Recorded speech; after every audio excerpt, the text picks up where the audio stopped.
ಈ ದಿನ ಈ ವಿಡಿಯೋ ಒಳಗಡೆ ನಾವು ವಿಟಮಿನ್ ಡಿ ಬಗ್ಗೆ ವಿವರಗಳು, ವಿಟಮಿನ್ ಡಿ ಕೊರತೆಯಿಂದ ಆಗುವ ನಷ್ಟಗಳ ಬಗ್ಗೆ ಅಂದರೆ ತಪ್ಪುಗಳ ಬಗ್ಗೆ ತಿಳಿದುಕೊಳ್ಳೋಣ.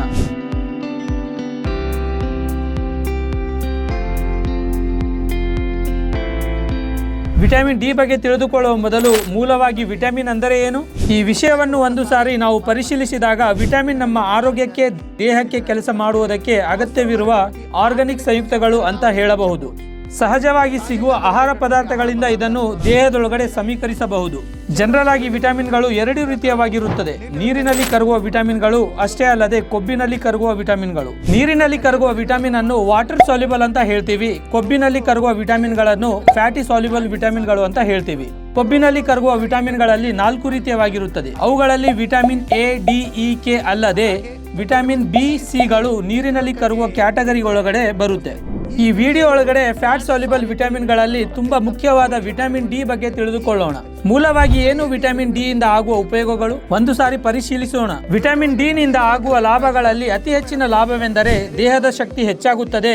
ವಿಟಮಿನ್ ಡಿ ಹೇರಳವಾಗಿದ್ದರೆ ದೇಹವು ಬಲಶಾಲಿಯಾಗಿರುತ್ತದೆ. ಅವರ ಬಾಡಿಯಲ್ಲಿ ಮೂಳೆಗಳು ಬಹಳ ಗಟ್ಟಿಯಾಗಿರುವುದಕ್ಕೆ ಅಲ್ಲದೆ ನಾವು ಕೆಲವು ರೀತಿಯ ರೋಗಗಳಿಂದ ದೂರವಾಗಿ ಇರಬೇಕೆಂದರೆ ನಮ್ಮ ದೇಹವು ಅಂದರೆ ರೋಗದ ಮೇಲೆ ಹೋರಾಡುವುದಕ್ಕೆ ಕೂಡ ಈ ವಿಟಮಿನ್ಗಳು ನಮಗೆ ಬಹಳ ಉಪಯೋಗವಾಗುತ್ತದೆ.